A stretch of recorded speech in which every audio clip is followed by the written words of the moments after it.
Bienvenidos hermanos a esta segunda clase de Teología Pedrina. Es un gozo para nosotros estar nuevamente juntos para meditar la palabra de nuestro Dios. En esta ocasión continuaremos estudiando la vida, obra y ministerio del apóstol Pedro. Para la gloria de Dios, él fue un hombre de muy pocas letras, pero que fue muy útil en el reino del Señor.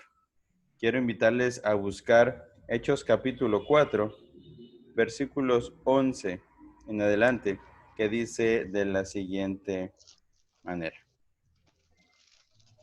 Este Jesús es la piedra reprobada por vosotros los edificadores, la cual ha venido a ser cabeza del ángulo. En ningún otro hay salvación, porque no hay otro nombre bajo el cielo dado a los hombres en quien podamos ser salvos. Entonces, viendo el denuedo de Pedro y de Juan, y sabiendo que eran hombres sin letras y de vulgo, se maravillaban y le reconocían que habían estado con Jesús. Y viendo el hombre que había sido sanado, que estaba en pie con ellos, no podían decir nada en contra. Entonces les ordenaron que saliesen del concilio y conferenciaban entre sí, diciendo: ¿qué haremos con estos hombres? Porque de cierto, señal manifiesta ha sido hecha por ellos, notoria a todos los que moran en Jerusalén, y no les podemos negar.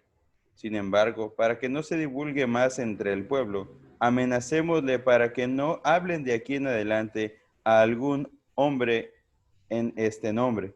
Y llamándoles, les intimaron que en ninguna manera hablasen ni enseñasen en el nombre de Jesús. Mas Pedro y Juan respondieron diciéndoles: juzgad si es justo delante de Dios obedecer a vosotros antes que a Dios, porque no podemos dejar de decir lo que hemos visto y oído. El pasaje de la Escritura que acabamos de leer nos narra un momento muy importante de la vida de Pedro. Pedro ahora se ha convertido en apóstol de Jesucristo. Dejó de ser discípulo, ahora es un apóstol. Él ha sido enviado por el Señor a predicar su palabra. Y cuando está frente a las personas que saben, a los fariseos, a los escribas, a la gente importante y conocedora de la ley de entre el pueblo, ellos le reconocen que habla de una manera diferente, ya que ha estado con Jesús. Aunque ellos saben que es una persona de muy pocas letras y de vulgo, no era de la clase alta, no era una persona con mucha riqueza ni con una educación muy amplia. Pero el Señor también nos revela en su palabra que la palabra de Dios hace sabio al sencillo. Por lo cual Pedro entonces predica la palabra de verdad con denuedo, con esfuerzo. Se ocupa en predicar a Jesucristo resucitado. Es interesante para nosotros en esta ocasión que hemos de abordar esta porción de la Escritura, que podamos reconocer que Dios, a quien ha llamado, le da las palabras para enseñar, para corregir, para enseñar lo que es la verdad de Jesucristo. Voy a invitarles a orar para dar inicio a nuestra sesión. Inclinemos nuestro rostro. Te damos gloria, Señor, porque tú has sido bueno, porque tú nos has permitido aprender de tu palabra y hoy estamos reunidos para conocer más de ti. Señor, este pasaje que acabamos de leer, Pedro reconoce que él no es la piedra, sino que tú eres la roca de nuestra salvación, que solamente en ti hay redención. Gloria a ti por tu maravillosa gracia. Gracias porque nos has permitido estar delante de tu palabra y en esta ocasión vamos a estudiar tu verdad. Te rogamos, Señor, que tú des sabiduría a nuestro pastor Ismael, quien nos ha de dar esta conferencia. Te rogamos que tú nos ilumines, que pongas nuestro corazón dispuesto a aprender más de ti. En nombre de Cristo Jesús, nuestro Salvador, te damos la gloria. Amén. Muy bien. Es tiempo de iniciar la conferencia. Pastor Ismael, es su tiempo.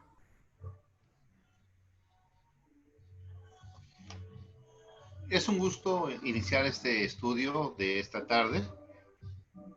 Podemos estudiar juntos cada ocasión, sabiendo que nuestro Señor tiene como propósito edificar siempre nuestros corazones y nuestras vidas. Ese es el segundo estudio acerca de la teología petrina.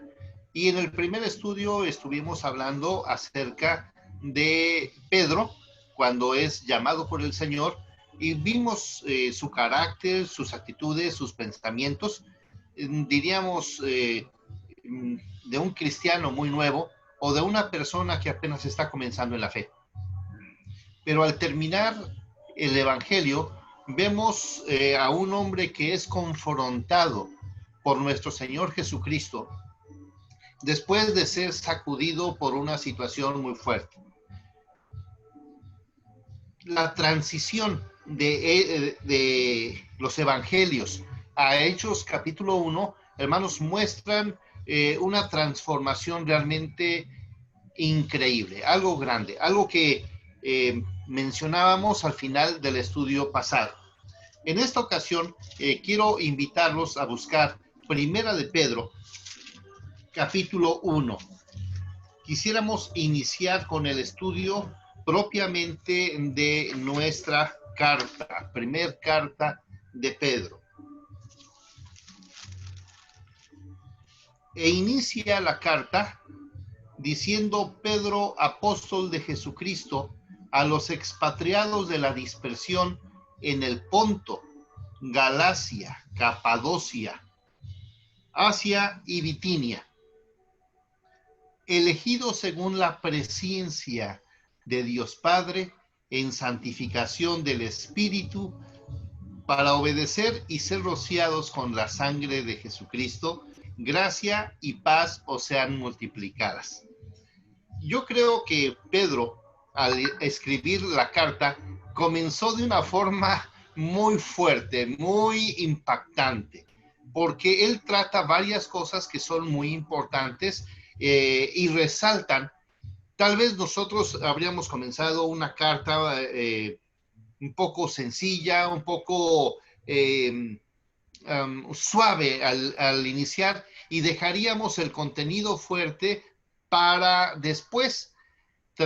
Mostraríamos el contenido de la carta después, pero él entra directamente presentando cosas muy hermosas. Lo primero que presenta es, ya no se menciona a él como Simón, sino entra directamente: yo soy Pedro. Él se presenta como Pedro. Dijimos anteriormente que Pedro no era su nombre, sino el nombre asignado por el Señor Jesucristo. Simón tenía un significado muy interesante, pero en las actitudes y en la forma misma de Pedro expresan a una persona inestable, una persona nueva en la fe. Pero cuando le cambia el nombre, le da cierta expresión, cierto sentido de compromiso, y el cambio de nombre es interesante porque en arameo es Cefas y en griego es Pedro. Y Cefas tiene que ver con un sentido de estabilidad. Entonces, inicia Simón y termina Pedro. Entonces, hermanos queridos, nosotros estamos comenzando a ver una carta importante porque dice Pedro. Ya no se presentó como Simón, ahora se presenta como el autor de la carta, pero ahora como un hombre después de 30 años. Después de 30 años, el hombre que nosotros mencionamos en los evangelios era 30 años más joven que ahora en este momento que está escribiendo su primer carta. Eso lo vamos a explicar en un momentito más. Imagínense ahora a un hombre que es un pastor en medio de la persecución. Ya vimos a un Pedro que inicial, pero ahora vemos a un hombre transformado. Y en la epístola encontramos a este hombre que se presenta como Pedro. Pero también nos menciona y nos dice que él es apóstol. ¿Por qué apóstol? ¿Cuándo cambió el nombre de discípulo a apóstol? El momento en el que cambia de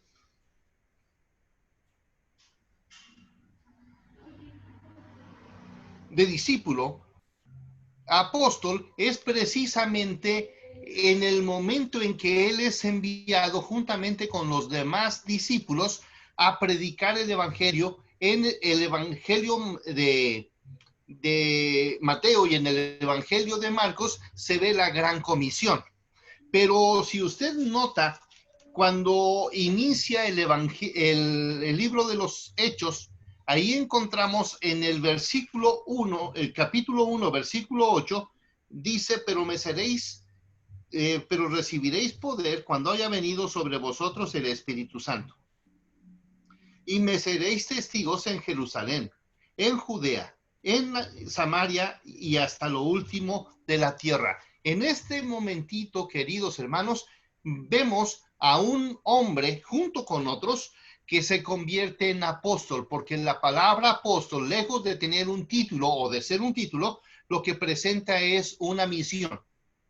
Y la misión de Pedro ahora es ser apóstol, un enviado a predicar, a enseñar y a apoyar a los creyentes. No era el único. Podíamos mencionar ahorita a los 12. Incluso, si nosotros hacemos una comparación de los tres que escribieron, Pablo, Pedro y Juan, Pablo se conoce como el apóstol que habla acerca de la fe por gracia o la gracia y la fe.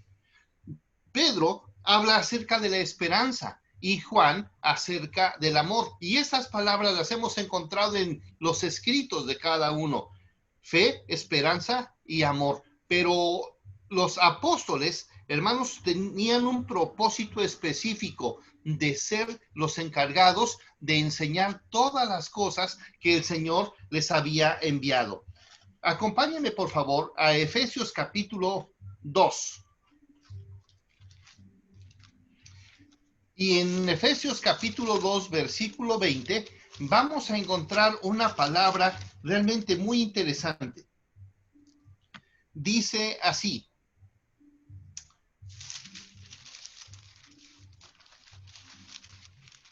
Efesios 2, 20. Edificados sobre el fundamento de los apóstoles y profetas, siendo la principal piedra del ángulo Jesucristo mismo. Hemos estado hablando, queridos hermanos, que Pedro recibe el cambio de nombre como piedra, pero no es él el hombre más importante de todo el grupo, sino que él es parte de un colegiado.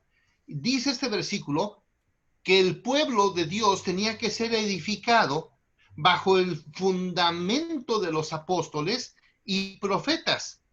Todo el Antiguo Testamento, pero ahora toda la enseñanza de los apóstoles se convierte en la piedra, el fundamento de toda la doctrina. Por eso estos hombres se sostienen y tienen una importancia muy grande, pero siempre y cuando estén fundamentados en la persona de nuestro Señor Jesucristo. Esto es importante, porque entonces vemos a un Pedro transformado por el poder de Dios, y esto es una garantía de lo que Dios hace y hará con sus hijos. Pedro tenía ahora 30 años después de su llamado, 30 años.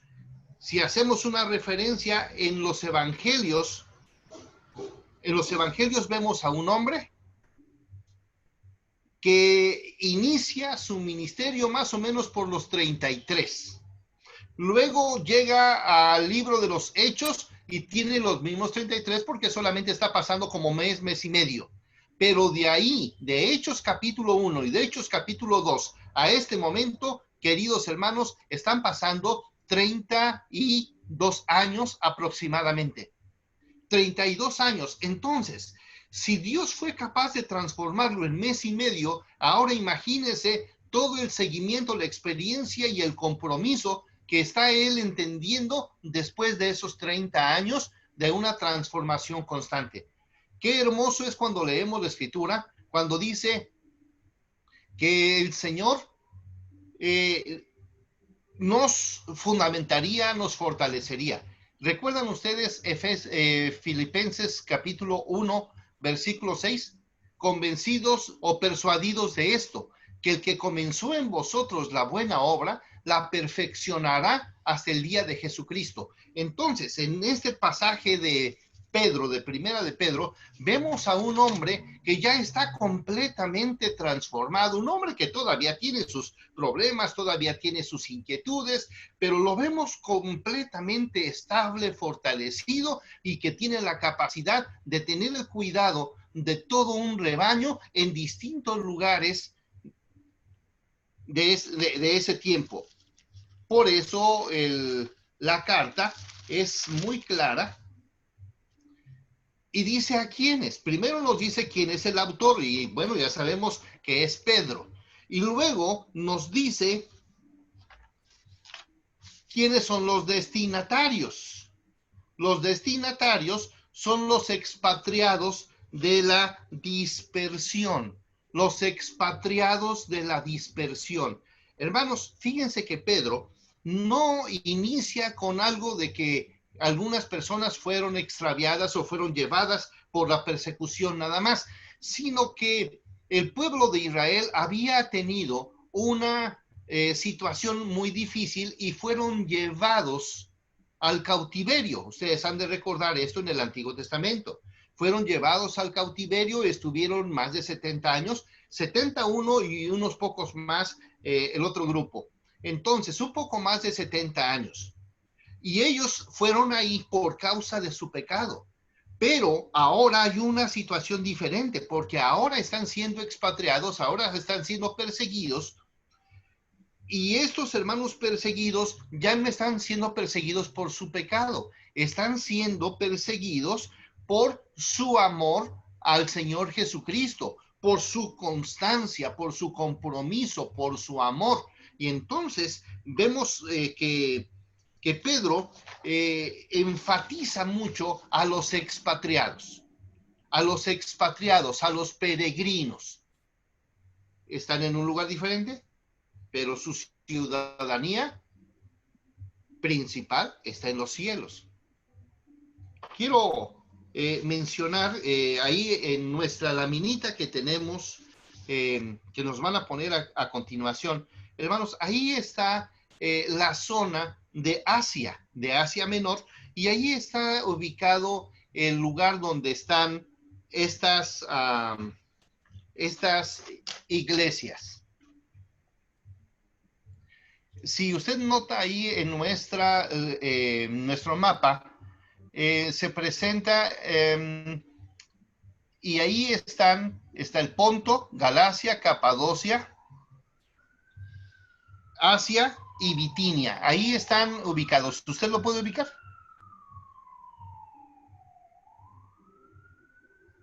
¿Sí lo puede ubicar? En la parte derecha está hacia arriba, está el Ponto. Hacia abajo está Galacia. Donde dice Troade de Misia, bueno, ahí está el Ponto, muy bien, ahí está el Ponto. Galacia está un poquitito abajo. Perfecto, gracias. Abajito está Capadocia. Hacia arriba está Bitinia. Y ustedes me dirían, pero falta Asia. Asia es donde dice Troade de Misia. Troade de Misia, tantitito abajo, tantitito abajo. Ajá, exactamente. Esto es Asia. Entonces, hermanos, los hermanos fueron perseguidos en el tiempo de Nerón. En el tiempo de Nerón fueron perseguidos los hermanos. Capítulo número 8 del libro de los Hechos dice que como hubiera una persecución no pequeña, muy grande, y quiero decirle que hay un personaje muy difícil del que todavía no hemos hablado, pero estamos hablando ahora del año 60, del año 64 aproximadamente. Y al estar hablando de más o menos de esta fecha, estamos hablando, la carta más o menos se escribió entre el año 62, 66. Entonces, entre el año 62 y 66, queridos hermanos, estamos hablando del periodo cuando Nerón es el emperador. Y es uno de los emperadores más crueles, más difíciles. Es un emperador que tuvo muchos problemas con su senado, incluso llegó un momento cuando los hacía renunciar suicidándose.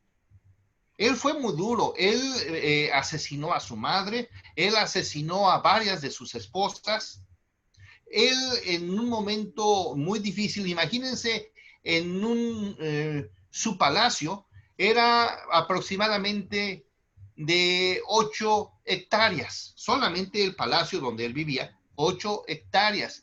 Y hermanos, él dijo que los cristianos habían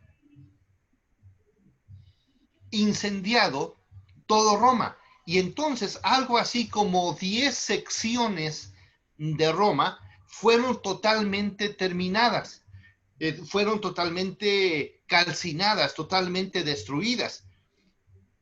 Y es Nerón quien acusa a los creyentes de que por su causa había sido esta situación. Dos cosas. Una, porque ellos mismos lo habían incendiado, porque eran unos delincuentes.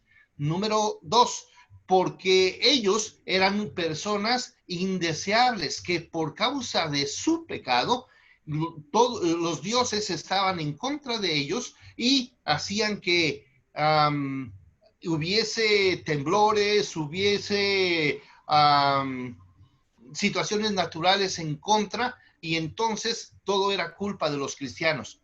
Y en una ocasión, queridos hermanos, era tanta su crueldad que solamente para ver cómo se alumbraba su palacio, imagínense, todo el territorio de su palacio era 8 hectáreas. Entonces, ¿a cuántas personas de los cristianos mandó traer para ponerles cierto combustible y prender fuego en ellos, solamente para que a la hora de correr y que ellos fueran quemándose por ahí, se viera el alumbrado de su palacio?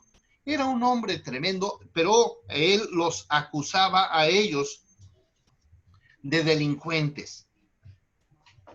Esa es la razón que en el tiempo de Nerón, los cristianos comenzaron a correr por todas partes. En Hechos capítulo 8 encontramos la primer salida. Versículo 1, 8:1. Y Saulo consentía en su muerte. En aquel día hubo una gran persecución contra la iglesia que estaba en Jerusalén, y fueron esparcidos por todas las tierras de Judea, Samaria, salvo los apóstoles. Y luego, en el capítulo número 11, se da la misma situación.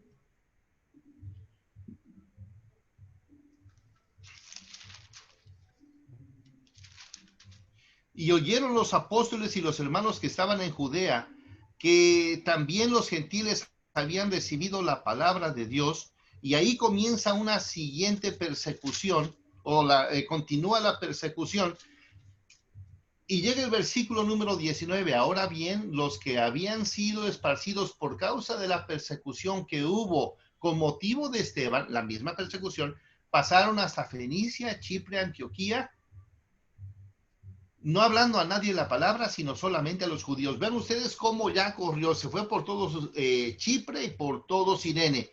Y cuando entraron a Antioquía, hablaron también a los griegos anunciando el evangelio del Señor Jesús. Y hermanos amados, vean ustedes cómo va creciendo la situación. Incluso también Santiago, acompáñenme a Santiago capítulo 1.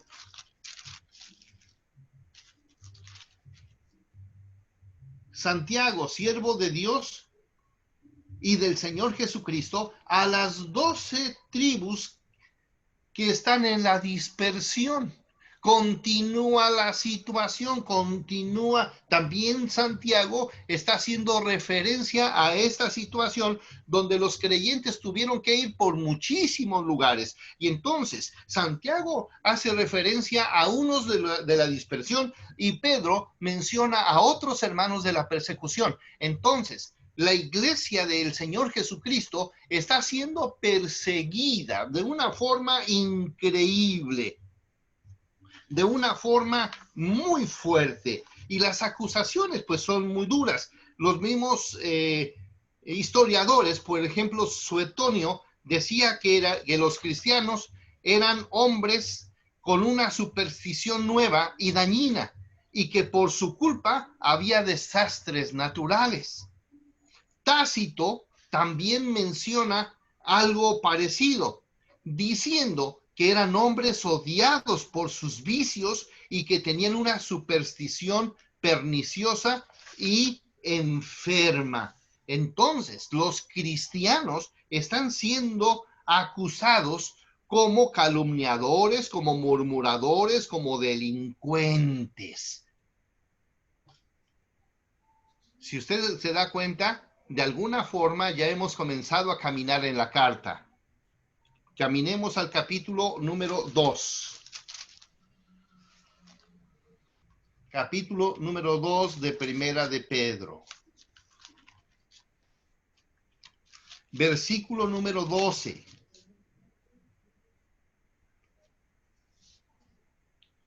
Comienzo en el 11. Amados, yo os ruego como extranjeros y peregrinos que os abstengáis de los deseos carnales que batallan contra el alma, manteniendo buena vuestra manera de vivir entre los gentiles, para que en lo que murmuran de vosotros como de malhechores, glorifiquen a Dios en el día de la visitación al considerar vuestras buenas obras. Los creyentes están siendo acusados y están siendo calumniados. Capítulo 3, versículo 16.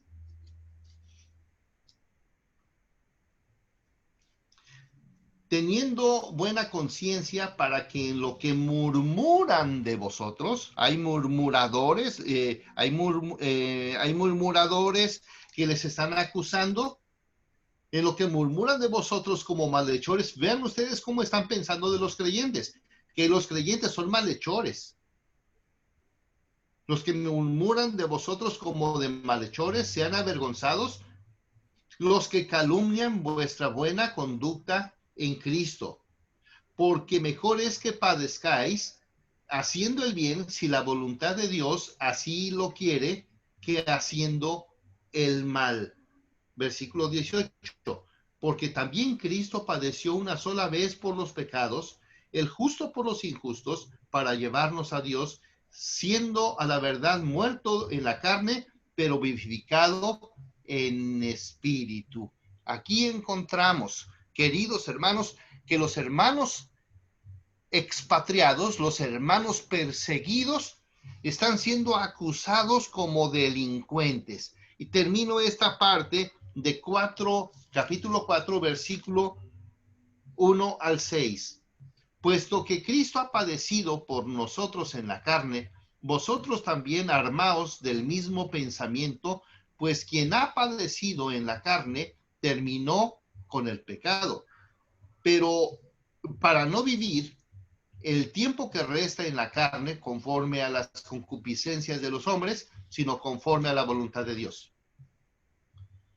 Baste ya el tiempo pasado para haber hecho lo que agrada a los gentiles, andando en lascivias, concupiscencias, embriagueces, orgías, disipación y abominables idolatrías.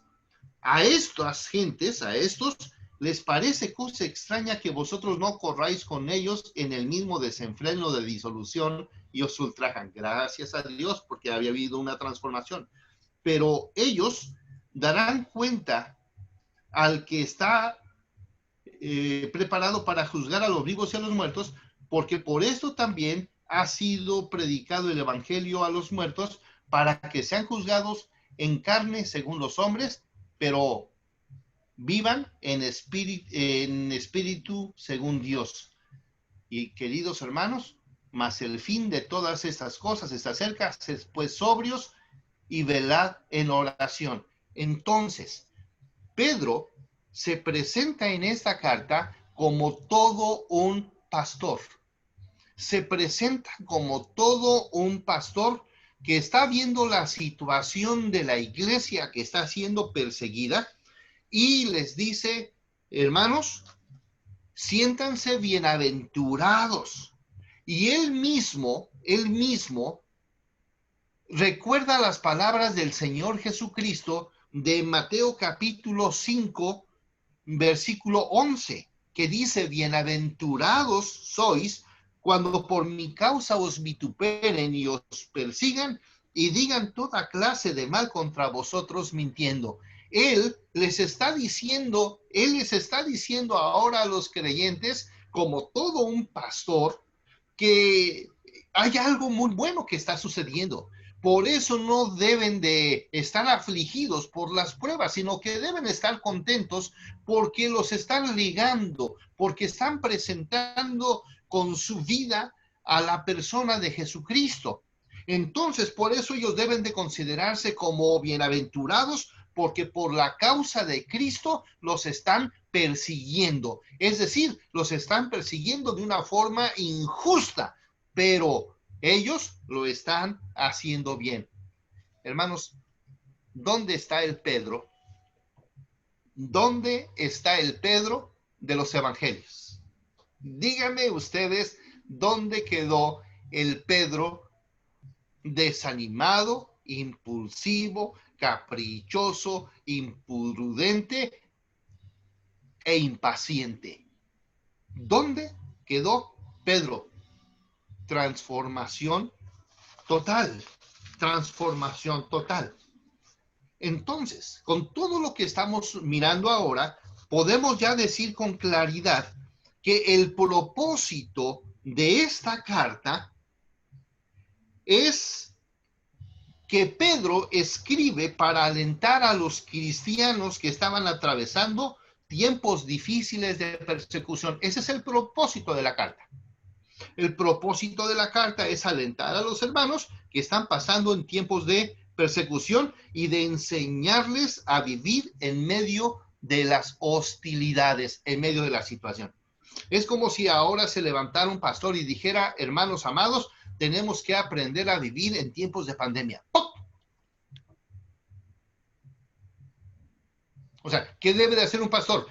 Pedro no se fue a esconder cuando se dio la situación de la persecución, sino que él se quedó firme junto con los demás apóstoles, pero analizando la situación. Y ahora aquí lo vemos pastoreando al mismo grupo, a los grupos que estaban saliendo, porque está enfrentando el líder, Pedro, está con los hermanos y constantemente les está animando. Por eso en el 5:12 dice, por conducto de Silvano, a quien tengo por hermano fiel, os he escrito brevemente, fíjense bien, amonestándoos y testificando que esta es la verdadera gracia de Dios en la cual estáis. Es decir, ustedes ahora son creyentes, están en la verdadera gracia y que por esa gracia están sufriendo. Pero entonces no se preocupen, hermanos, aquí estamos todos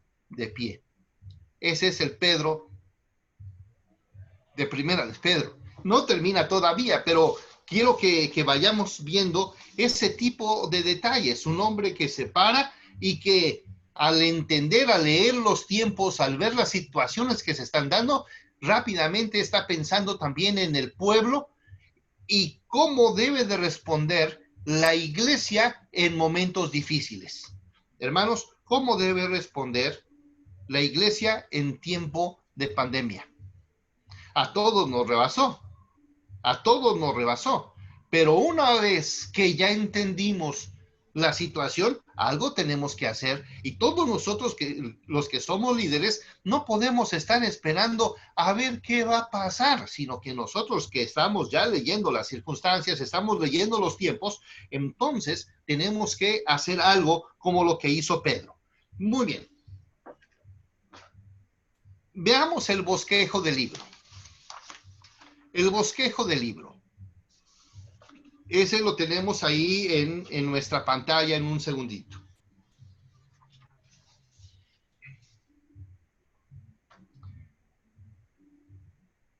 La esperanza del cristiano. Hermano, este título lo he presentado yo. Este bosquejo que hoy estamos viendo ahora no es un bosquejo que hemos tomado de algún lugar, sino que esto nos ha producido la lectura de nuestro estudio, de nuestra primera carta. No sé cuántas veces hayan leído ustedes la carta, pero a mí me motivó para leerla incontables ocasiones, y hoy por la tarde todavía volví a leer la carta porque realmente está muy interesante, y en ella encontramos constantemente la palabra padecimientos, sufrimientos y prueba. Tarea que ya algunos de ustedes nos han enviado.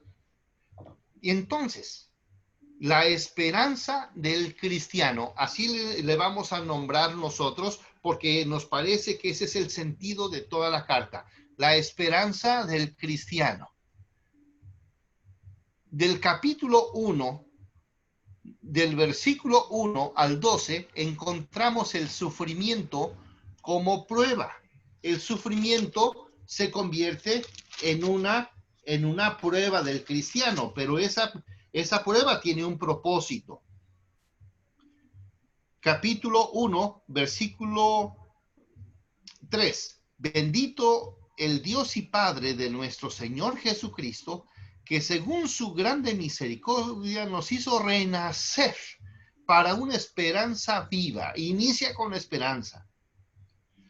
Por la resurrección de los muertos, para una herencia incorruptible, incontaminada, inmarcesible, reservada a los cielos, para vosotros que sois guardados, para nosotros que fuimos elegidos, como ya se mencionó antes, en lo cual, versículo 6, vosotros os alegráis, aunque ahora por un poco de tiempo. La situación de las pruebas, cuando viene una prueba, nosotros rápidamente nos asustamos y ponemos cara de tristes.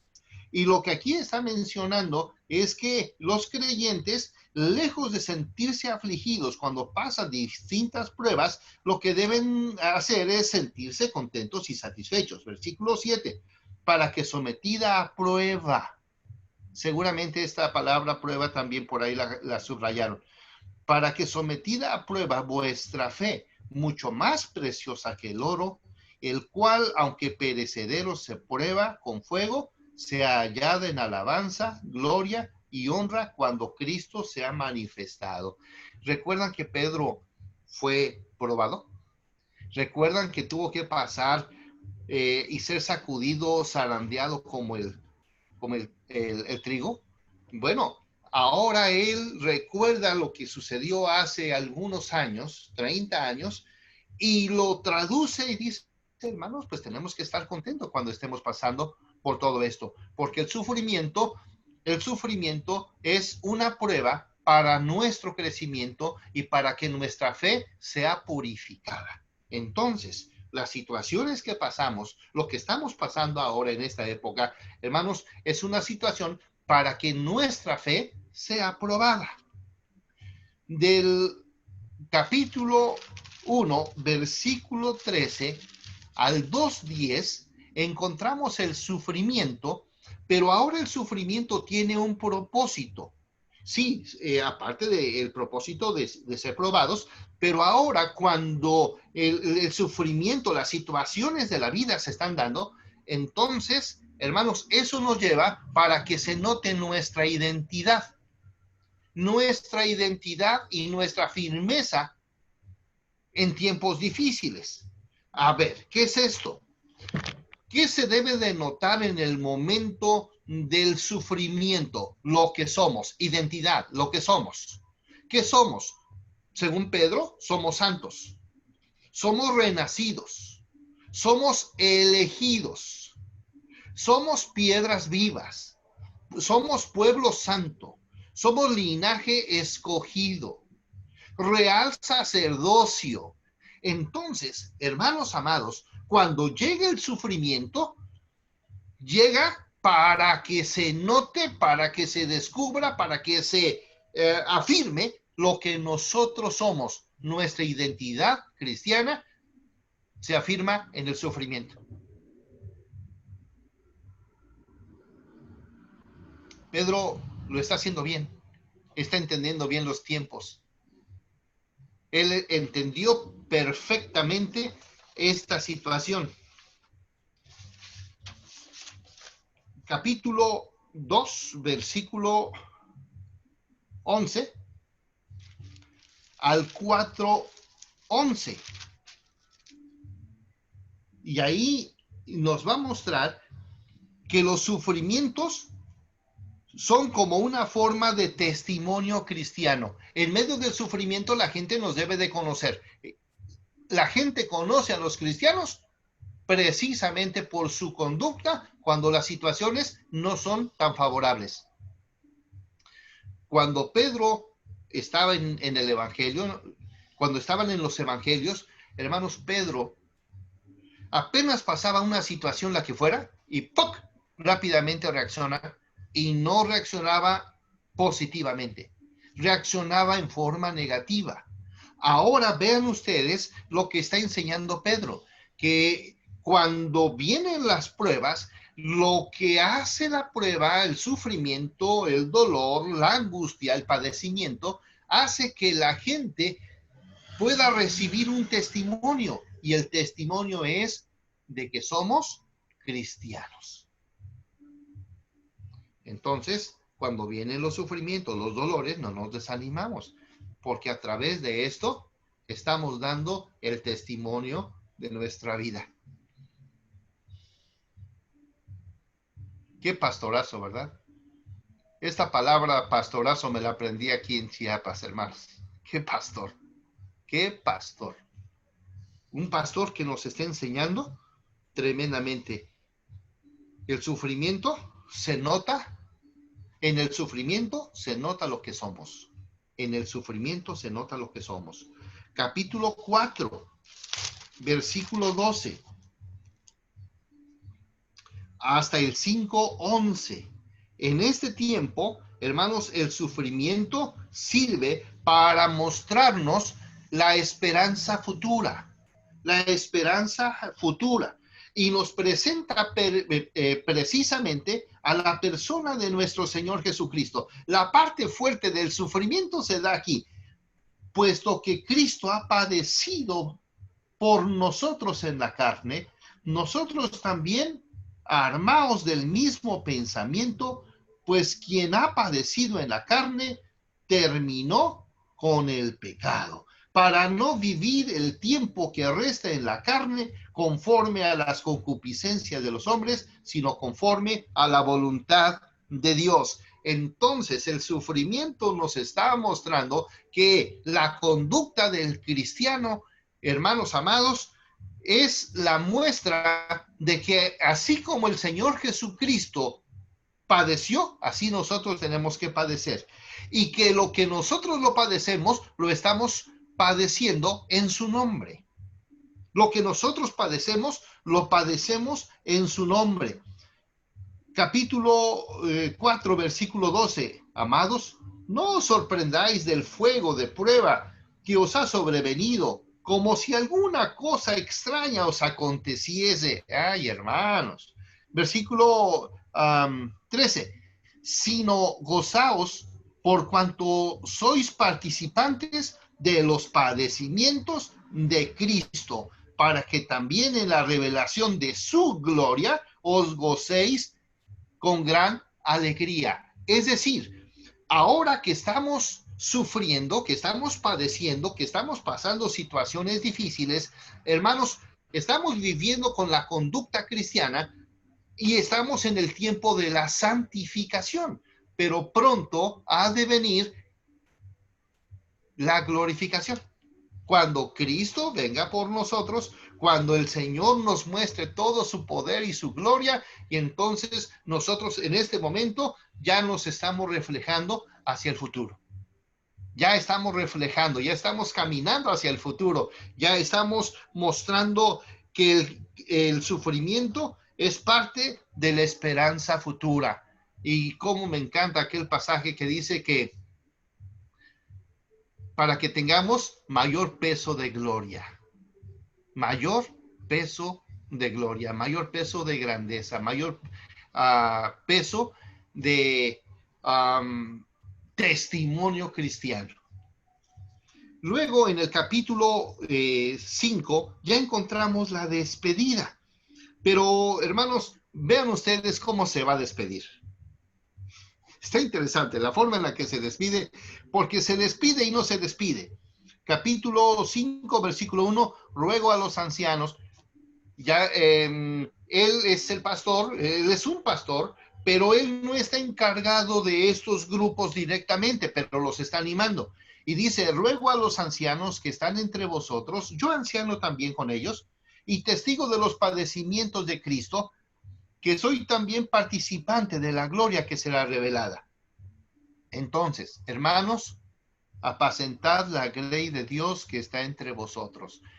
Hermanos amados, desde Berriozábal les puedo decir estas palabras: apacentad la grey de Dios que está entre vosotros, cuidando de ella, no por fuerza, sino voluntariamente, no por ganancia deshonesta, sino con ánimo pronto, no como teniendo señorío sobre los que están a vuestro cuidado, sino siendo ejemplos de la grey. Y cuando aparezca el príncipe de los pastores, vosotros recibiréis la corona incorruptible de gloria. Igualmente, jóvenes, los que somos más jóvenes, los pastores más jóvenes,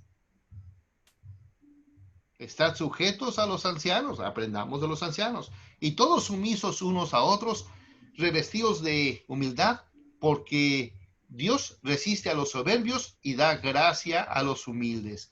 Humillaos bajo la poderosa mano de Dios. Y hermanos amados, mire, me quiero detener aquí porque necesitamos cubrir este momentito con algo muy importante. En el versículo 10, 5:10, después de decirles que resistan firmes en la fe, sabiendo que los mismos padecimientos se van cumpliendo en vuestros hermanos de todo el mundo. Y luego dice, mas el Dios de toda gracia,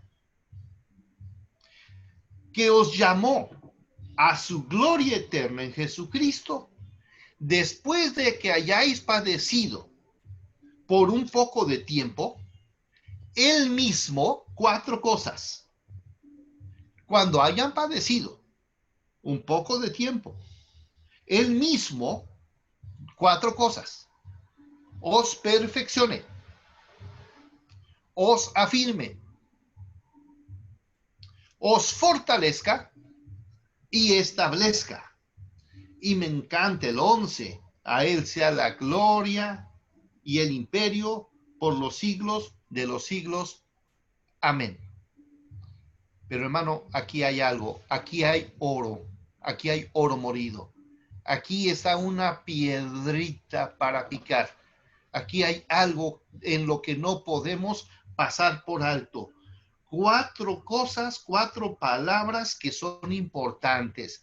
El pastor Pedro consuela, exhorta y dirige a vivir en medio de tiempos difíciles. Pero hay 4 palabras. La primera palabra es afirme. Perfeccione. Y entonces está diciendo que el Señor va a perfeccionar. Es un tiempo futuro. Entonces, la palabra griega que se utiliza para perfeccionar es katartisei. La palabra katartisei se divide en 2 partes. Kata irtisei. Kata es lo que le da intensidad y artisei es hacer con las manos. Entonces, él mismo, Dios, con sus propias manos, nos va a moldear, nos va a completar. Ahora, la palabra ya completa, la palabra catartisei, se usa 2 veces en el Nuevo Testamento. La primera está en Marcos. Por favor, hermanos, si lo pueden buscar, Marcos 1:19, y le pedimos a nuestro hermano Ismael que lea el primero.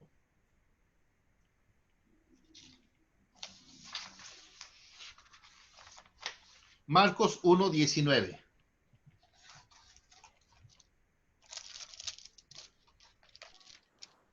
Pasando de allí, un poco más adelante, vio a Jacobo, hijo de Zebedeo, y Juan su hermano, también ellos en la barca, que remendaban las redes. Remendaban las redes. ¿Qué es lo que están haciendo Jacobo, hijo de Zebedeo, y Juan su hermano? Ellos también estaban en la barca y dice remendaban. ¿Cómo se remiendan las redes, hermanos? Pues con las manos, ¿no? Se remiendan. Fueron a pescar y en la pesca se lastimaron sus redes. Entonces ahora había que retejerlas, había que remendarlas, había que costurarlas. Bueno, la palabra ahí es remendar. Remendar. Imagínense que Pedro, en lugar de decir perfeccionar, esté diciendo aquí, el Señor lo remiende. Pero eso es lo que hace el Señor. Cuando pasamos por alguna prueba, Él comienza a tratar con nosotros. Sí, la idea de perfeccionar es correcta. ¿Por qué? Porque es dejar las cosas perfectas, es dejarlas en uso. Y entonces, Jacobo y Juan están remendando las redes, listas para el otro día de trabajo. Gálatas, capítulo 6. También, hermano Ismael, por favor.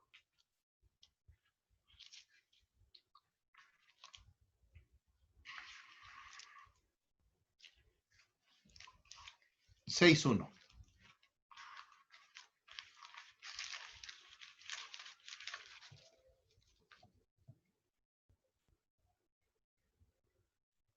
¿Sí está? ¿La lectura? La leeré yo. Hermanos, si alguno fuere sorprendido en alguna falta, vosotros que sois espirituales, restauradle. ¿Qué es esto? Restaurar. La palabra catartisei tiene la idea de remendar o de restaurar. Yo pregunto, ¿este es un lenguaje de pescador? Este es un lenguaje de pescador. Ese es el lenguaje de una persona que tuvo que pasar una prueba fuerte y que el Señor le perfeccionó, el Señor le remendó, el Señor le restauró. Hermanos, claro que sí. Eso es lo que les está diciendo a los hermanos de la dispersión. Hermanos, no se preocupen por las pruebas que estamos pasando o las pruebas que ustedes están pasando también allá.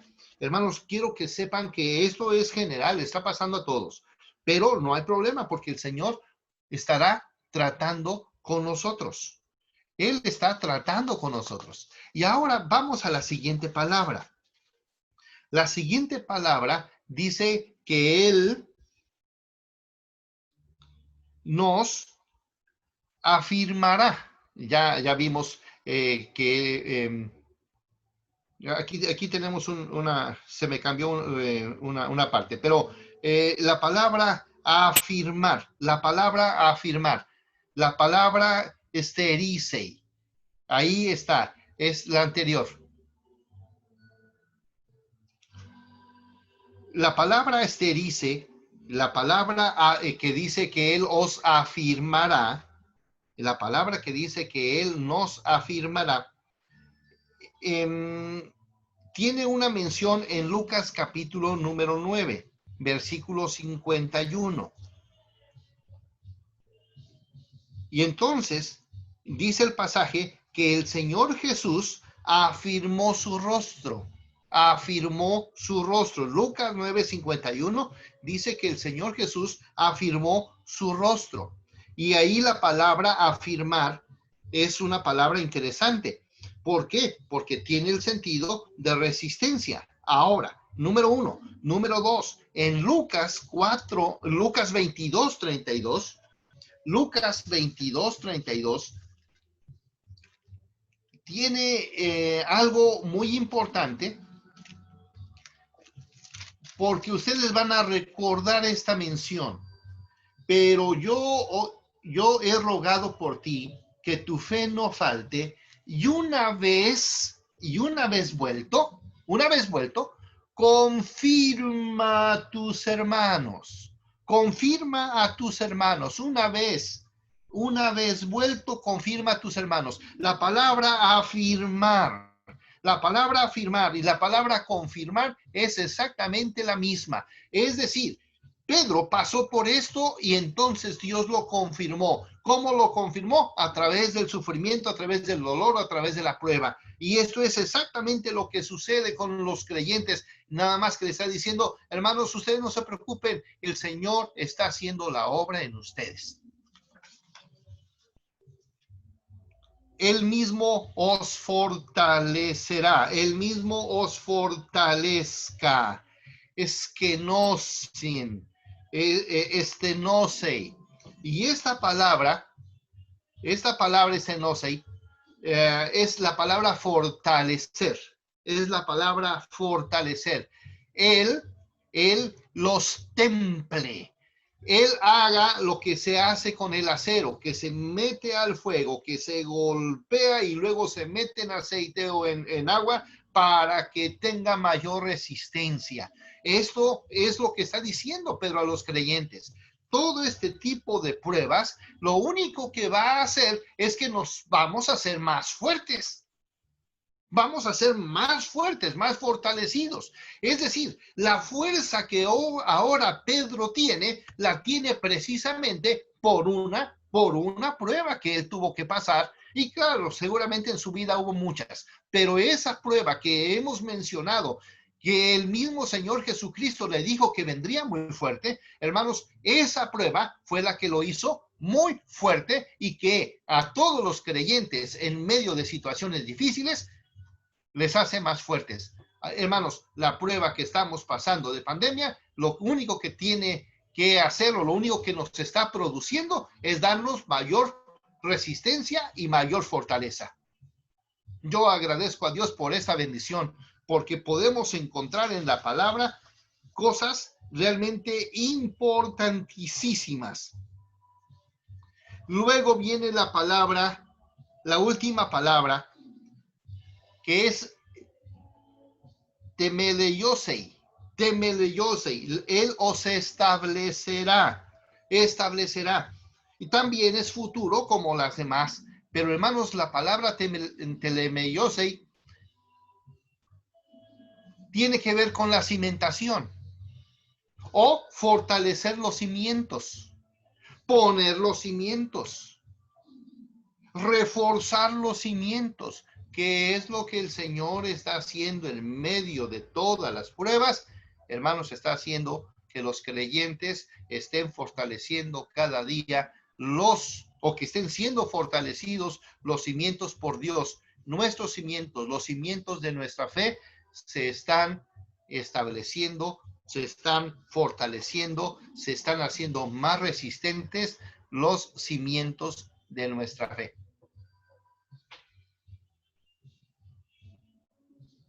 Pedro es un pastor. Pedro es un hombre que Dios llama y que en esta carta él hace una labor, pero como un pastor. Y no como pastor como si fuera, no. Pedro ahora es un pastor porque el Señor le dijo, Pedro, ¿me amas? Apacienta mis corderos. Pedro, ¿me amas? Apacienta mis ovejas. 3 veces se lo dijo. Y hermanos, este pastoreo, este llamado, esta confrontación de Pedro, ¿me amas? Si me amas, entonces apacienta mis ovejas. Hermanos amados, si amamos al Señor, solamente hay una forma de demostrarlo. Aparte de tener una conducta transformada, aparte de tener un compromiso con el Señor, es pastoreando su pueblo, pastoreando sus ovejas, cuidando de su esposa. Qué privilegio tan grande para Pedro y para nosotros que tengamos que estar cuidando al pueblo del Señor. Yo creo que después de esto que hemos comentado, queridos hermanos, seguramente habrá preguntas y habrá reacciones. Pero imagínense un pastor en medio de pandemia. Si ustedes me invitaron hoy a dar una conferencia sobre el pastorado, yo le pondría un pastor en tiempo de pandemia. ¿Cómo debe de actuar un pastor en tiempo de pandemia? Hermanos, si hay alguna reflexión, si hay algún comentario, lo podemos hacer porque estamos en esta serie de estudios de teología petrina.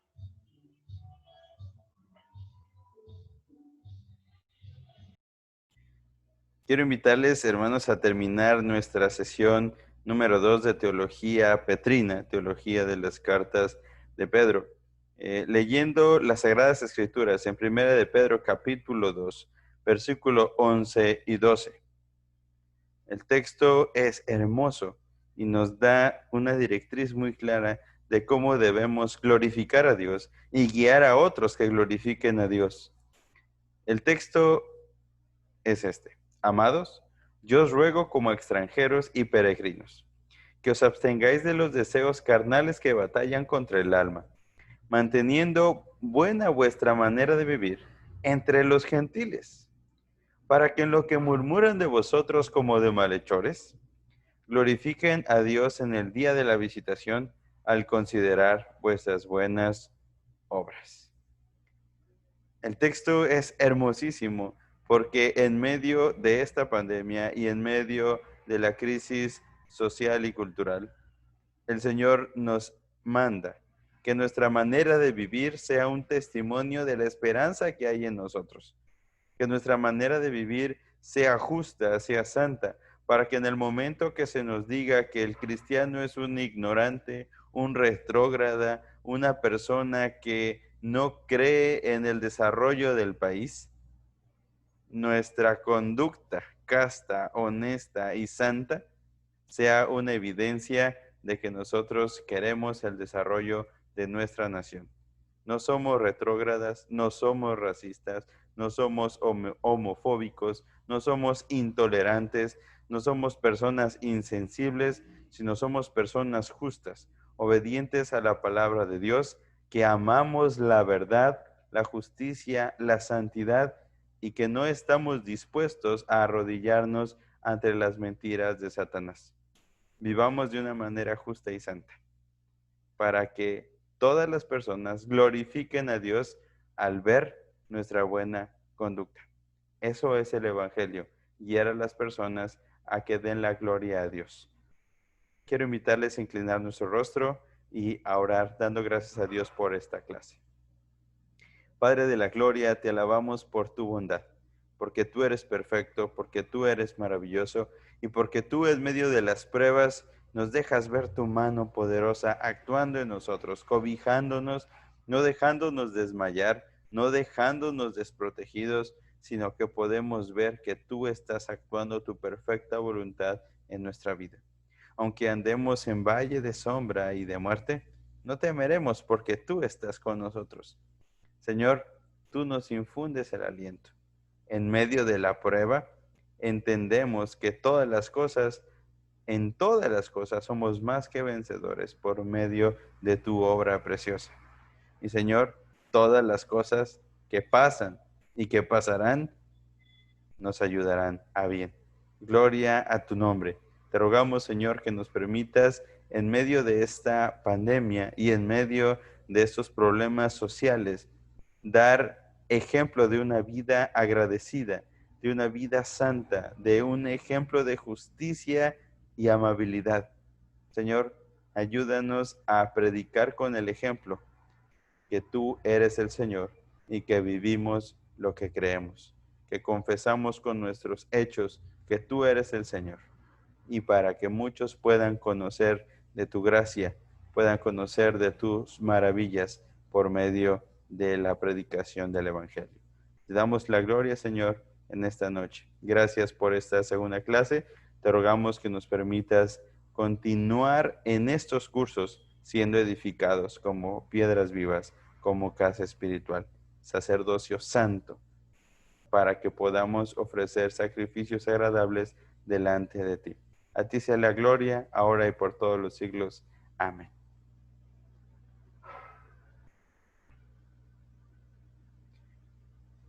Hermanos, muchas gracias por estar con nosotros. Muchas gracias por haber tenido a bien reunirse. Les invitamos en el amor del Señor que podamos seguir dando la gloria con las demás.